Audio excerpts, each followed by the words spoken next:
estou chegando aqui com o capítulo 8, um capítulo muito especial.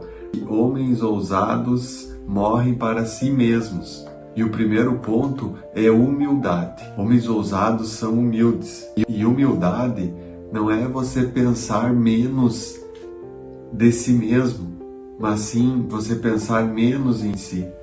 É você se colocar no lugar do outro, deixar as suas vontades para cuidar de outra pessoa.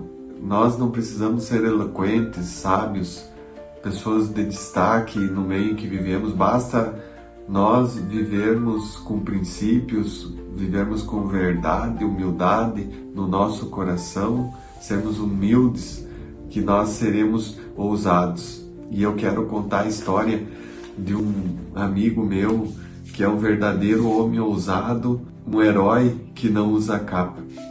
E nessa história eu vou contar para vocês, não vou revelar o nome dele aqui para não indispor, porque ele não sabe que eu vou contar essa história aqui. Uma história recente que aconteceu aqui em nossa região. E esse homem ousado, ele salvou 2 pessoas da morte.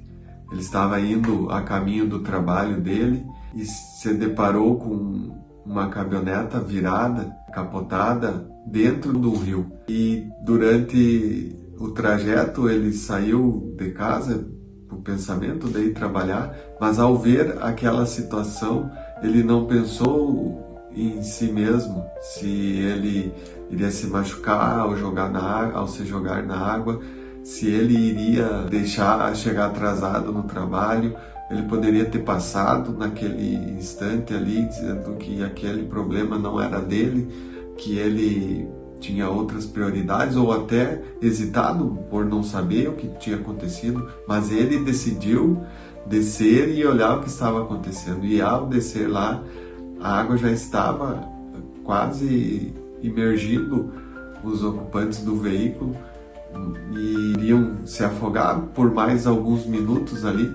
Mas ele teve coragem, teve bravura, enfrentou o rio, a água gelada, as pedras, e abriu a porta da caminhoneta, tirou os ocupantes com a ajuda de um menino que também será com certeza um homem muito ousado.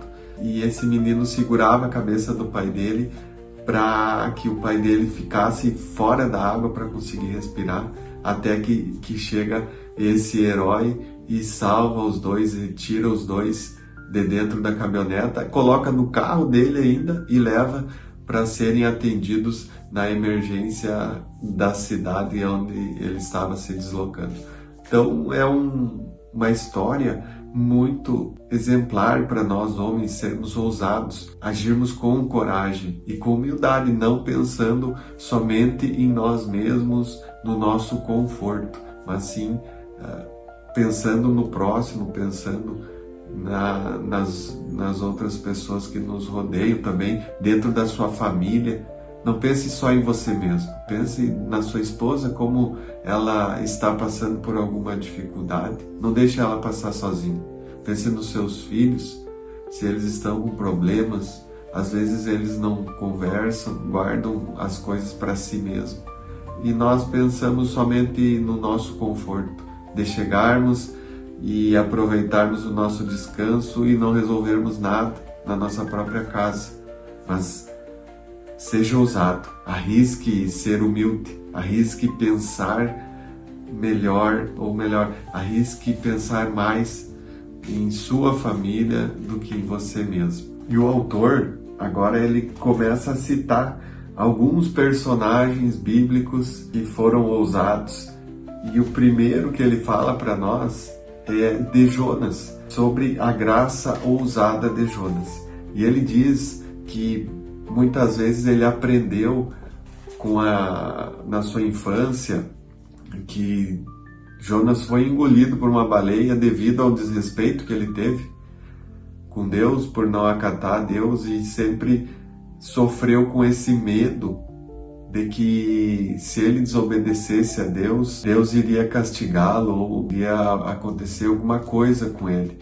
Mas na verdade, essa história de Jonas revela a graça de Deus. Quando nós olhamos para a religião, quando nós olhamos para os costumes, isso nos faz pensar no passado, nos faz pensar no que nós não conseguimos, mas quando nós pensamos na graça de Deus, quando nós pensamos no que Deus falou para nós, nesse momento nós olhamos para frente, nós olhamos para o futuro. Jonas achou que o povo não merecia ser salvo, por isso ele foi orgulhoso, ele desobedeceu a Deus, ele não teve humildade para pensar naquelas pessoas que estavam para morrer. A história de Jonas, para você que não conhece, ela se dá numa época antes de Jesus vir até a terra. Jonas, profeta, foi avisado por Deus que Nínive, devido ao pecado e às práticas que ela estava tendo na sua cidade, iria ser destruída. Deus, por amor àquelas pessoas, manda Jonas ir lá para pregar a palavra de Deus, para ir lá falar que para eles se arrependerem, para eles voltarem os seus olhos para Deus e viverem pelos princípios de Deus e obedecer a Deus. Nínive era uma cidade que não era muito perto, ele teria que pegar um barco para chegar até Nínive. Ao chegar no porto, em vez dele pegar o navio para Nínive, ele pega um navio e quando eles estão em alto mar, vem uma grande tempestade. E os marinheiros ficam apavorados com o tamanho da tempestade, com o tamanho da destruição que essa tempestade vinha causando danos ao barco deles. Jonas então decide falar que a tempestade só estava acontecendo foi porque ele estava no barco, porque ele desobedeceu a Deus. Então ele fala aos marinheiros para que atirem ele daquele barco. E os marinheiros então atiram Jonas do barco, Jonas cai ao mar e é engolido por um grande peixe. E aqui o Paul vem falar para nós que esse peixe que engoliu Jonas, na verdade, não foi uma tragédia ou uma desgraça, mas sim uma provisão de Deus. Foi Deus que proveu aquele animal para engolir ele. Aquele animal não surgiu ali do nada, foi uma provisão de Deus. Quanto tempo esse animal já não vivia ali no mar, ele não cresceu de uma hora para outra. Então é um Deus de processos. Ele colocou aquele animal ali e para se desenvolver, para chegar o tempo, passaria por perto dele e seria engolido. Jonas, dentro desse animal, ele se arrepende de ter desobedecido a Deus e ele é humilde para reconhecer que aquelas pessoas lá em Nínive estavam precisando de ouvir a palavra de Deus para serem salvos, para que não acontecesse uma grande destruição ali naquela cidade. Então, Deus ordena ao peixe, largue Jonas na praia e o peixe cospe Jonas ali na praia de Nínive. Jonas vai até o povo, fala com o povo, anuncia a palavra de Deus para todas aquelas pessoas, até o rei chama Jonas e escuta a palavra, o povo se arrepende e é salvo. Aí eu pergunto para ti, quanto tempo tu vai esperar para sair do barco, para que Deus proveja na tua vida? Confia, faça um movimento ousado, faça um movimento de sair desse barco e experimentar a provisão de Deus para a sua vida. A graça de Deus é o combustível da ousadia. A graça de Deus é o nosso peixe na tempestade. O plano de Deus visa o nosso sucesso maior. Sejamos humildes. Jonas teve a humildade de se arrepender, sair daquele barco, experimentar da provisão de Deus e obedecer. E ver toda a transformação do povo. E também, com certeza, deve ter, ao finalizar a sua missão ali, ter ficado muito alegre, muito satisfeito, com uma paz indescritível no coração dele. Depois dessa história de Jonas, o autor faz um parêntese para contar a história dos moravianos. Um movimento aconteceu muito tempo atrás, creio que perto lá dos anos 1400, por ali, antes da Reforma Protestante até. E foi um dos movimentos que impulsionou a Reforma Protestante. E o autor vai contar para nós que existiram homens cujas histórias não foram contadas, os quais morreram para si mesmo, e eles não aparecem na história, mas o que aparece é o resultado das atitudes ousadas que eles tiveram naquela época.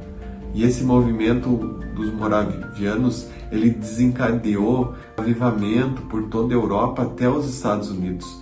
Aqui ele vai contar que alguns moravianos pregaram o evangelho em ilhas remotas, onde não tinha democracia, não tinha acesso para as pessoas chegarem. As pessoas que estavam lá eram escravas, e o único meio de chegar nessas pessoas que estavam sob o domínio dos seus proprietários, né, diga-se, naquela época, era elas mesmo se fazendo de escravas para conseguir chegar a pregar o evangelho lá.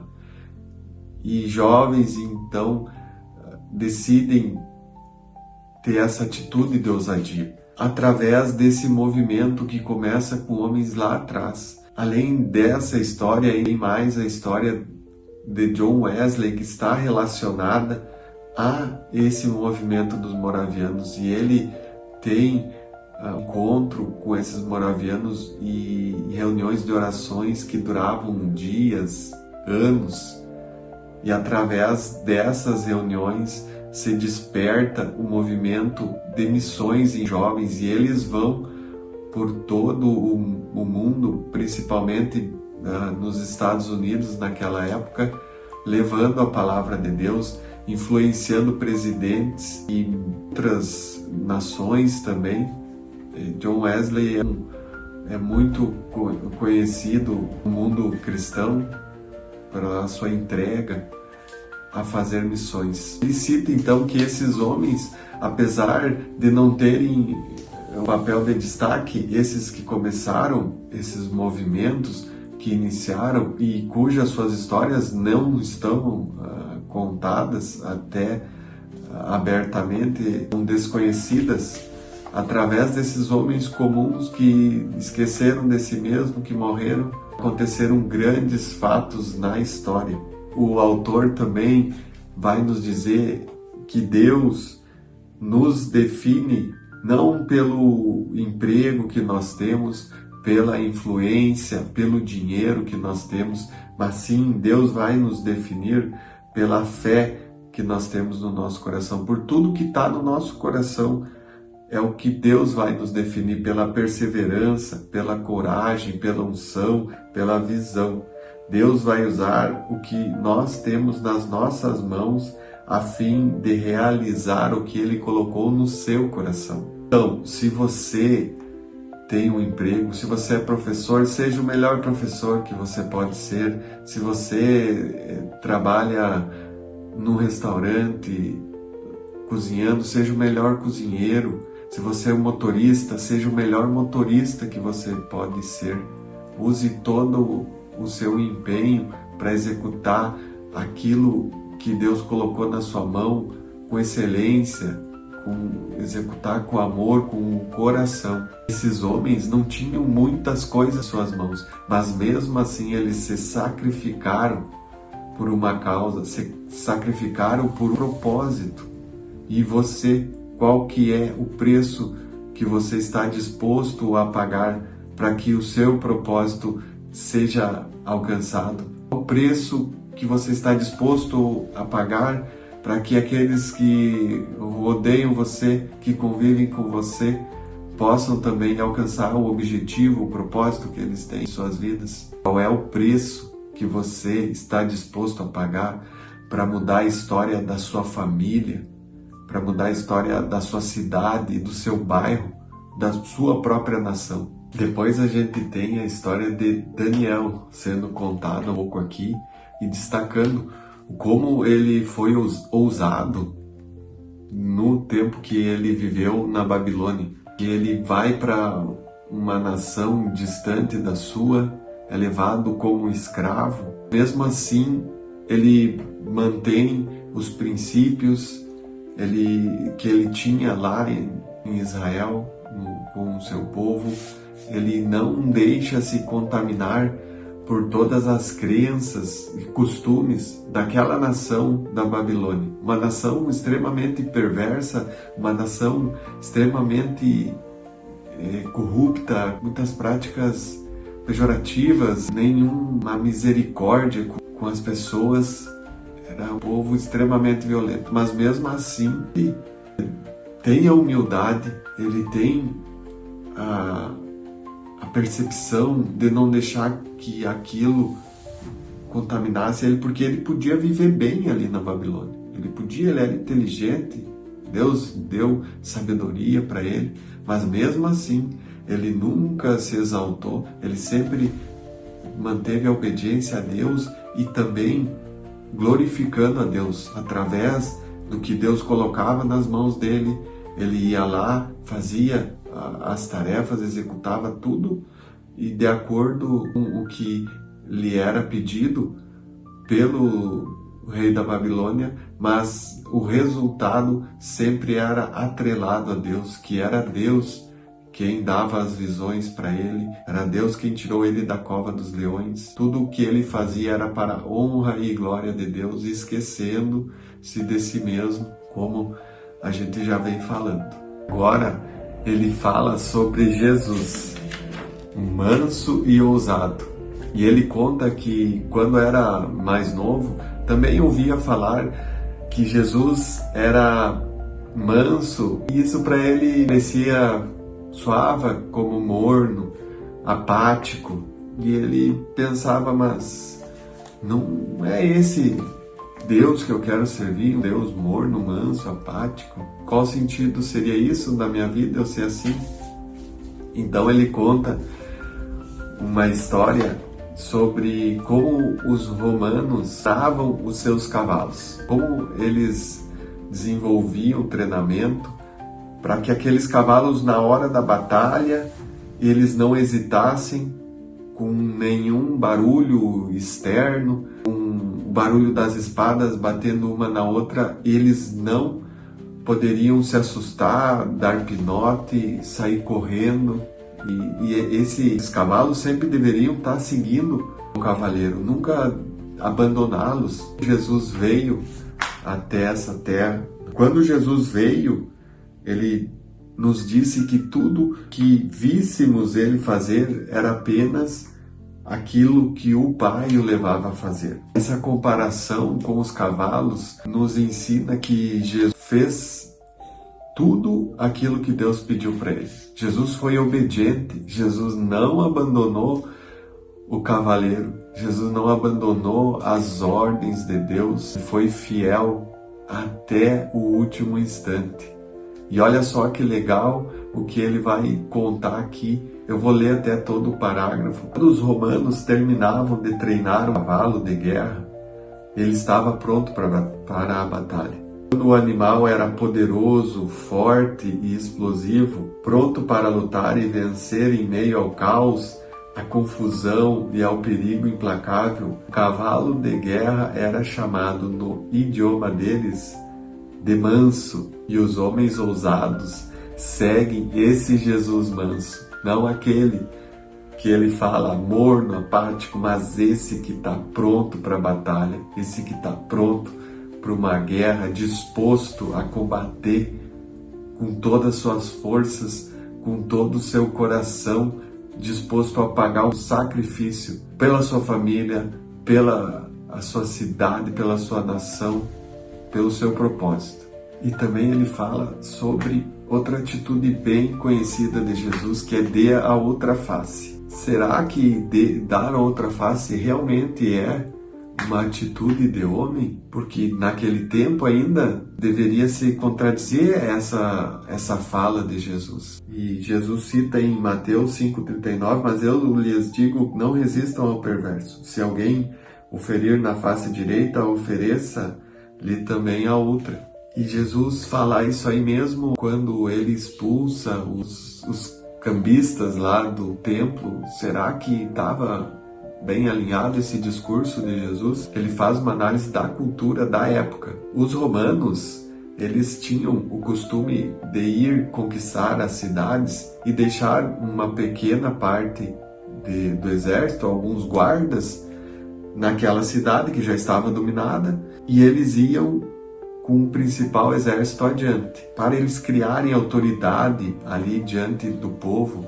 eles pegavam um soldado romano, o mais forte que teria ali, e chamavam um chefe da aldeia ou alguém que tivesse uma representatividade naquela comunidade, e eles faziam o soldado esbofetear esse representante do povo. E quando ele dava esse tapa, ele dava de mão aberta para humilhar mais ainda esse representante, como se fosse um tapa de mulher. Porque se fosse numa briga normal, a pessoa daria um soco e esperaria o que iria acontecer, mas eles queriam humilhar, porque ao humilhar esse representante, o povo ficaria com medo daqueles soldados que estariam ali em menor número, até que o povo. Esse representante, ele teria duas alternativas: ou ele revidava e seria morto, ou ele corria após o primeiro tapa, mostrando o seu medo dos romanos, mostrando a sua incapacidade de lutar pelo povo. Mas Jesus vem com essa nova alternativa: ofereça a outra face. E essa alternativa, Jesus fala para que esse representante ele fique em pé diante daquele soldado, diante de todo o povo que está assistindo, que ele permaneça firme, que ele permaneça com a hombridade e não deixe que esse povo seja zombado. E esse homem então se mantém em pé em frente ao soldado, forte, firme, passando a mensagem para o povo que ele está ali disposto.